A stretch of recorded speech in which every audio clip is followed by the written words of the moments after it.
Alhamdulillahi Rabbil Alamin. Asyhadu an la ilaha illallah wahdahu la syarika lah, al-malikul haqqul mubin. Wa asyhadu anna Muhammadan abduhu wa rasuluh, shadiqul wa'dil amin. Allahumma salli ala sayyidina Muhammadin wa ala alihi wa sahbihi ajma'in, amma ba'du. Faya ma'asyiral muslimin, usikum wa iyaya bitaqwallah. Faqala Allah Ta'ala, ya ayyuhalladzina amanu taqullaha haqqa tuqatih wa la tamutunna illa wa antum muslimun. Jamaah Masjid Al-Muhajirin Pebelgi Indah yang sangat saya hormati, dalam 10 menit ke depan saya akan menyampaikan khutbah dengan judul Hapuslah merasa besar melalui takbir pada hari raya besar. Hadirin, judul ini saya pilih sebab inilah hari-hari kita diperintahkan untuk memperbanyak membaca takbir. Dan fungsi takbir itu antara lain adalah untuk menghapuskan kesombongan yang seringkali tak terasa tiba-tiba terlintas dalam diri kita. Kita memiliki kesombongan, dan ini adalah hal yang sangat berat. Orang puasa 2 bulan berturut-turut di padang pasir itu berat, tapi lebih susah lagi membersihkan hati dari kotoran hal-hal yang terkutuk seperti itu. Tiba-tiba saja terlintas di dalam hati kita, lebih-lebih ketika konflik atau ketika kita sedang dilecehkan orang. Lalu muncullah lintasan dalam hati, saya ini lebih senior, saya ini memiliki pengikut dan penggemar yang banyak, saya paling kaya, atau saya lebih kaya, atau saya lebih pandai, saya memiliki gelar akademik yang banyak, saya paling disegani di sekitar ini. Itu perasaan-perasaan yang muncul. Bacaan Al-Quran saya mengagumkan, saya paling sering berpuasa sunnah, saya paling aktif sholat berjamaah, saya dilahirkan dari keluarga yang sangat terhormat, saya paling dekat dengan penguasa. Hadirin sekalian, dan itu perasaan-perasaan yang seringkali terlintas tanpa kita sadari ada dalam diri kita. Maka hadirin sekalian, sekali lagi dengan takbir yang sekian ratus bahkan sekian ribu kali kita ulang-ulang itu, kita harapkan inilah saatnya kita menghapus semua perasaan-perasaan itu.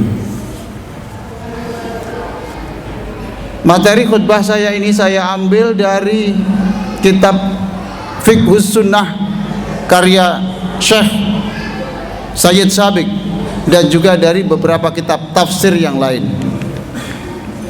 Hadirin sekalian, pada malam Idul Adha kita diperintahkan untuk memperbanyak membaca takbir supaya hati kita hidup, supaya hati kita tidak mati. Esok harinya sholat yang biasa itu cukup sekali takbir, tidak cukup dengan itu. Rasulullah menambahkan, tambah ketika rakaat pertama tambah 7 takbir, rakaat kedua tambah lagi 5 takbir. Sebab mungkin menurut Allah kesombongan kita itu mungkin tidak cukup hanya dengan 1 takbir. Tapi perlu dicatat hadirin sekalian, 7 takbir pada rakaat pertama, 5 takbir pada rakaat kedua itu sunnah, tidak wajib. Ini saya sampaikan sebab seringkali terjadi seorang imam yang lupa tidak takbir 7 kali, tidak takbir 5 kali pada rakaat kedua, lalu orang berbicara panjang lebar mengkritisi imam itu, padahal itu sudah sah. Itu hanya sunnah. Disinilah hadirin sekalian kita tahu bahwa semakin luas pengetahuan seseorang, semakin tenang menghadapi sebuah kasus, semakin tenang dan dewasa dalam menyikapi sebuah perbedaan. Sekali lagi, semakin luas pengetahuan kita, kita semakin toleran, kita semakin tenang menghadapi peristiwa-peristiwa yang terjadi di luar keinginan kita. Hadirin sekalian yang sangat saya muliakan, perintah bertakbir yang sekian banyak itu disebut di dalam Al-Quran.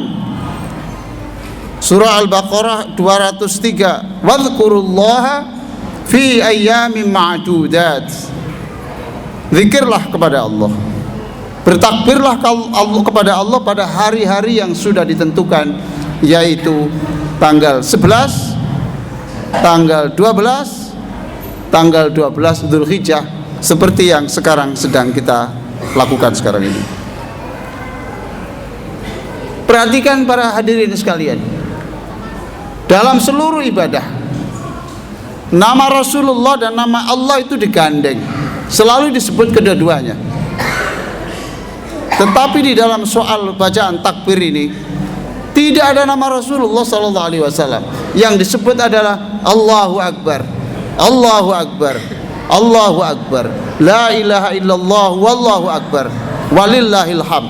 Tidak ada nama Rasulullah disebut di dalam takbir itu.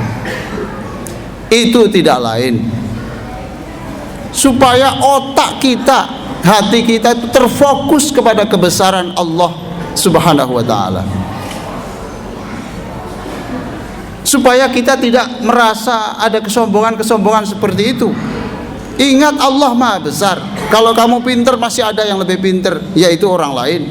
Kalau ada orang yang lebih pintar, masih ada Allah yang lebih pintar. Kalau kamu berkuasa, kamu hebat, masih ada orang yang lebih hebat. Kalau ada yang lebih hebat lagi, ada yang hebat lagi. Ingatlah bahwa ketika Nabi Ibrahim menghadapi orang yang congkak, diterangkan di dalam surah Al-Baqarah ayat 208, Ibrahim mengatakan sesuatu yang itu menohok, dan orang itu tidak bisa berkata apa-apa lagi, speechless. Apa katanya itu? Kamu hebat, kamu hebat, kamu hebat. Kalau kamu hebat sekarang, tunjukkan bahwa matahari selama ini terbit dari timur. Sekarang kalau kamu hebat, silakan rubah matahari itu terbit dari barat. Fabuhital ladzi kafar. Hadirin sekalian yang sangat saya muliakan, apanya yang kita sombongkan hadirin sekalian? Kita ini sekalipun orang hebat, orang kaya, kita ini ternyata bisa mati hanya karena persoalan-persoalan kecil. Tidak ada air, mati. Tidak ada minuman, mati. Tidak ada udara, mati. Betapa lemahnya kita ini. Sehebat-hebat kita, kita tidak bisa melawan usia. Suatu saat pasti kita akan berakhir usia kita ini. Sebagai penutup khutbah ini, saya sampaikan sekali lagi, perbanyak takbir, perbanyak takbir. Resapilah takbir itu sehingga kita semakin tawadhu, semakin rendah diri di hadapan Allah, lalu semakin tawadhu kepada semua manusia ini tanpa melihat siapa. Renungkanlah arti takbir itu, Allah Maha Besar, Allah Maha Besar itu. Lalu kita merasa kecil, sehingga sifat-sifat sombong yang saya katakan tadi itu, merasa lebih senior, merasa lebih kaya, merasa dari darah biru, merasa dari orang-orang yang terhormat, merasa orang yang paling dekat dengan kekuasaan, merasa orang yang gelarnya paling banyak, merasa orang yang paling aktif berjamaah, merasa paling besar sumbangannya kepada masjid dan seterusnya. Itu hapuskan semuanya. Sebab Rasulullah SAW bersabda, la yadkhulul jannah man kana fi qalbihi mithlu dzarratin min kibr. Tidak akan masuk surga, tidak akan masuk surga orang yang di dalam hatinya itu ada sedebu kesombongan. Yang kedua, ingat hadirin sekalian, mengapa iblis itu diusir dari surga? Mengapa iblis itu diusir dari surga? Mengapa iblis itu orang yang makhluk yang paling terkutuk? Rahasianya ada pada surah Al-A'raf ayat 12. Surat Al-A'raf ayat 12. Karena iblis ketika diperintahkan hormat kepada Adam, dia berkata, ana khairun minhu, saya lebih baik dari Adam. Saya lebih baik dari Adam. Saya diciptakan dari api, sedangkan Adam hanya tercipta dari tanah. Karena kesombongan itu dia terusir. Kalau kesombongan itu tidak bisa kita hapus dengan sekian ribu takbir, nanti sampai hari kedua, hari tanggal 11, 12, 13 belum bisa hilang. Hadirin sekalian, perlu kita ingat hadis Nabi SAW tadi, dan kita ingat mengapa kita harus menghilangkannya, supaya kita tidak lagi tumbuh di dalam hati kita sifat-sifat seperti iblis itu, lalu diganti dengan sifat tawadhu, rendah hati kepada semua orang, seperti sifatnya Rasulullah sallallahu alaihi wasallam. Aqulu qouli hadza wa astaghfirullah li wa lakum wastaghfiruh innahu huwal ghafurur rahim.